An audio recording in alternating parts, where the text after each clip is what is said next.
Show में आप हैं, क्या इसका कॉन्सेप्ट है बेसिकली, और कितने एक्साइटेड हैं, डेब्यू कर रहे हैं शो के माध्यम से और काफ़ी स्ट्रॉन्ग कैरेक्टर प्ले कर रहे हैं, क्या करना चाहेंगे इस शो के बारे में? रज्जो एक बहुत ही बड़ा लार्जर दैन लाइफ शो है और बहुत ही एक्साइटेड हूँ that I am part of such a big show.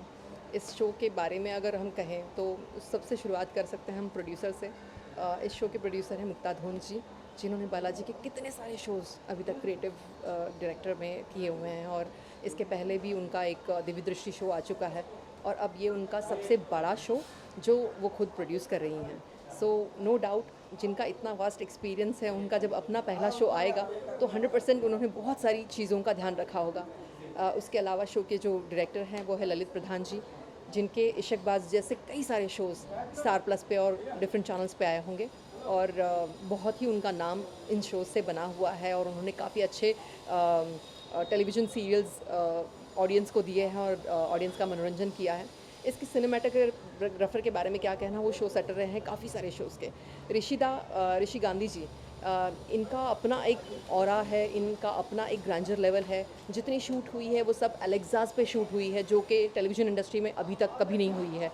और जिस शो का कैनवास जो देख रहे हैं हम, वो इतना लार्जर दैन लाइफ है, जिसमें एक्सटीरियर लोकेशंस पे शूट किया गया है तो भी 200 लोग पीछे डांसर्स और ग्रैंडर, स्टॉर्म की सिचुएशन, बाढ़, और उस बाढ़ का जितना मतलब हम बोलने के लिए बहुत इजी होता है, पेपर पे लिखने के लिए बहुत इजी होता है, लेकिन वो जब दर्शाया जाता है तो उसकी वो लेवल अगर नहीं सही तरीके से पोर्ट्रे हुई तो वो आपके शो का पूरा ग्राफ ख़राब कर देती है। तो इतने ब्यूटीफुल लोकेशंस पे इतने ब्यूटीफुली शूट किया गया है कि हम लोग बहुत ज़्यादा इन ऑ हैं कि oh my God what is happening, ये शो क्या क्या लेके आए हैं हम सब और क्या किस तरीके से हो रहा है।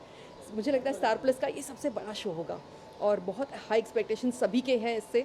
सभी लोग खूब मेहनत से इस शो को हार्डवर्क अपना पूरा पुट इन करके, जैसे हमारे शो की रज्जो है सेलेस्टी ने लिटरली कई बार ऐसे ऐसे फाइट शॉट्स और ऐसे ऐसे जगहों पे केबल शॉट्स और सब दिया है कि उसके हाथ वाथ सब छिल गए बेचारी, लेकिन फिर भी हूँ कि चूँ नहीं, क्योंकि उसको पता है कि वो क्या शो हम कर रहे हैं। सो उसमें ये सब चीज़ें होना बहुत जायज़ है, फिर भी उसने ड्यूप यूज़ नहीं किया है। हमारे शो के जो हीरो हैं राजवीर सिंह, उसके बारे में क्या कहना, उन्होंने तीन शोज़ किए हैं अभी तक और मैं उनका जो ऑरा देखती हूँ, जिस तरीके का परफॉर्मेंस है, जिस तरीके का ठहराव है, he looks very awesome on the screen presence. उनका एक बहुत सुंदर स्क्रीन प्रेजेंस आ रहा है और कई बार हम लोग ये भी बोल रहे हैं कि आपका ऑरा जैसे ऋतिक रोशन का ऑरा है, that kind of dedication, that kind input आप जो दे रहे हैं वो लग रहा है।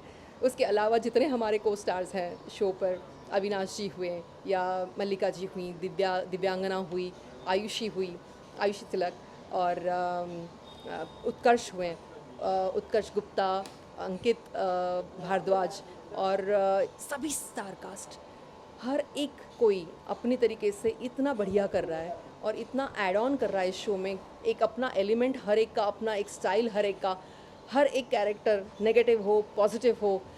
जो सेलेस्टी की मॉम बनी है उन्होंने भी अपना गुनगुन, वो भी अपना काफ़ी अच्छा नाम रखती है और उन्होंने भी एक जिस तरीके से उनका एक फील आ रहा है शो में, एवरी कैरेक्टर लुक्स फैबुलस। मैं यही कहूँगी कि मुझे इस शो को करने में बहुत प्राउड फील होता है।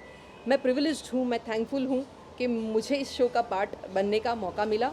एंड मैं यही कहूँगी, आप सभी से विनती करती हूँ कि जिस तरीके से आपने मुझे हमेशा प्यार दिया है मेरी फिल्म्स में, उत्तर प्रदेश की जनता, बिहार की जनता, मैं सबसे निवेदन करती हूँ कि जिस तरीके से आपने मुझे प्यार दिया है, आपका एक आशीर्वाद दिया है और इस शो को भी उस आशीर्वाद और प्यार की ज़रूरत है। आप लोग इस शो को ज़रूर देखिएगा और मुझे बताइएगा कि आपको ये शो कैसा लगा और ज़रूर आपके फैमिली और फ्रेंड्स के साथ में इसे देखिएगा। ये शो आज से शुरू होने जा रहा है 22 अगस्त शाम के 7 बजे, हर रोज़ आपको देखने मिलेगा। आपके घर में हमेशा आपको पाखी दिखेगी अब हर रोज़। सो उसके लिए आपको घर से बाहर जाने की ज़रूरत नहीं है। आई एम वेरी हैप्पी कि मैं अपने ऑडियंस से फिर से एक बार उसी तरीके से कनेक्ट कर रही हूँ जहाँ पर वो ये मनसा रखते हैं कि आप हमें दिखती नहीं हैं, आप हमसे मिलती नहीं हैं और हमको आप ज़्यादा मूवीज़ कीजिए, तो लीजिए, मैं अब आपके हर घर में हर रोज़ दिखूँगी। मेरा कैरेक्टर है मधुमालती का, जो एक बहुत स्ट्रॉन्ग कैरेक्टर है। वो अपने परिवार को लेके बड़ी पॉजिटिव हैं, अपने परिवार को बहुत डिफ़िकल्टीज उसने आगे बढ़ाया है और बनाया है, और जहाँ वो खड़ी होती है सिर्फ उसकी चलती है और किसी की नहीं चलती। सो जहाँ वो बोलती है सब चुपचाप हो जाते हैं कि इसकी सुनो नहीं तो बहुत बुरा हाल होगा।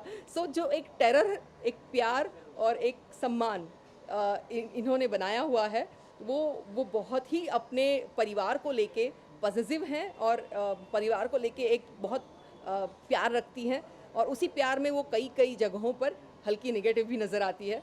तो एक बहुत ही इंटरेस्टिंग कहानी है, इसे देखेंगे तो आपको बाकी का पूरा समझ में आएगा, क्योंकि मैं पूरा बता नहीं सकूंगी। प्यार की कहानी है इसमें सोच में, जी। लेकिन आप प्यार में भंग करते हो। मैं भंग नहीं करती हूँ, मैं अपने परिवार को बचा रही हूँ, और वो हर एक परिवार के सदस्य का हक होता है कि वो अपने परिवार को, कहीं अगर वो गलत जा रहा है, कहीं कुछ गलत कर रहा है, तो उससे उसको बचाने की कोशिश करे। सो आप ये नहीं बोल सकते हो। तो ऐसा ऐसा तो लोगों को देख के दे जाएगा, प्यार करने वालों को, आशिकों को कि, आशिकों को लगेगा कि पाखी भी सही है, कहीं अपनी जगह पे वो भी सही है, और जो प्रेम करने वाले हैं वो भी सही है, वो भी गलत नहीं है। सो कहाँ कौन गलत जा रहा है और किस तरीके से जा रहा है, वो तो आप शो देखेंगे तो आपको समझ में आ जाएगा पूरा। अभी तक अपनी नेगेटिव रोल नहीं किया, पहला जी। आपका शो है, वो भी हिंदी में जी। नेगेटिव रोल करिए, तो क्या एक्सपीरियंस रहा नेगेटिव? बहुत ही टफ रहा मेरे लिए, क्योंकि मैं जो अपना ऑरा रखती हूँ बहुत पॉजिटिव रखती हूँ, और मैं हमेशा सबके लिए पॉजिटिव सोचती हूँ कि हर एक की अपनी स्ट्रगल और सफ़र अपना है, उसमें किसी को कुछ कभी किसी वक्त किस तरीके से करना पड़ता है, ये उनकी मजबूरी भी हो सकती है। ये मानने वाली पाखी जब नेगेटिव सोचना चाहती है, नेगेटिव करना चाहती है, तो वो मेरे लिए बहुत डिफ़िकल्ट हुआ है। लेकिन मैं फिर भी कोशिश करके किस तरीके से उस कैरेक्टर को स्टडी कर रही हूँ कि क्यों नेगेटिव हो रही है और किस तरीके से मैं उसको जस्टिफाई कर रही हूँ। तो it is shaping up very beautifully, और मुझे लगता है लोग भी पसंद करेंगे इसको। तो जब सेट पे आप भोजपुरी से बिलोंग करती हो और जी। हिंदी में आप पैर रखे, जी। तो आपको कोई ऐसा फील हुआ कि किसी ने भोजपुरी ऐसा कुछ? नहीं, बहुत ही प्यारा वेलकम सभी ने किया, और जितने भी सेट पे लोग हैं, जितने भी हमारे सेट पे डायरेक्शन टीम हुई या असिस्टेंट्स की टीम हुई या टेक्नीशियन की टीम हुई, वो सभी कहीं ना कहीं एक दूसरे को जानते हैं, ये फील हुआ, और बहुत ही वार्म वेलकम रहा कि ओ माय गॉड आप टेलीविज़न कर रही हैं। सो जितने टेक्नीशियंस हैं उन सब से एक कहीं ना कहीं मुलाकात ऑलरेडी हुई है। सो ऐसा लग रहा है कि जैसे एक्सटेंडेड फैमिली में गई हूँ, एक्सटेंडेड घर ही है जहाँ पर मैं गई हूँ। तो सभी के पास से इतना प्यार मिल रहा है कि मैं बहुत खुश हूँ, और मुझे लग रहा है कि मैं वापस एक बार कनेक्ट हो गई हूँ, और कंटिन्यूसली एक्टिंग कर रही हूँ, जो कि सबकी कंप्लेंट रही है कि आप नहीं कर रही हैं कुछ भी, तो वो कंप्लेंट उनकी अब जल्द ही दूर हो जाएगी। भोजपुरी से कोई स्टार खेसारी खबर या कोई सबने आपको इसके लिए बधाई? ऑफ कोर्स सभी ने बधाई दी है, और सभी ने कॉल करके, मैसेज के थ्रू, मेरे वीडियोस को इंस्टाग्राम पे शेयर करके, मुझे टैग करके, सभी ने अपना प्यार दुलार और अपने गुड विशेस कन्वे किए हैं। हर एक ने, दिनेश जी ने हुआ है, रवि जी ने हुआ है, खेसारी जी ने हुआ है, सभी ने अपने पर्सनल नोट पे भी मुझे कॉल करके मुझे विशेस दी हैं, and I am really thankful कि वो समझ सकते हैं कि हम एक अपनी इंडस्ट्री को रिप्रेजेंट कर रहे हैं किसी दूसरे प्लेटफॉर्म पे, तो हमारी एक जो एकजुटी है, वो एकजुटी इस प्यार में दिख के आती है। So thank you so much.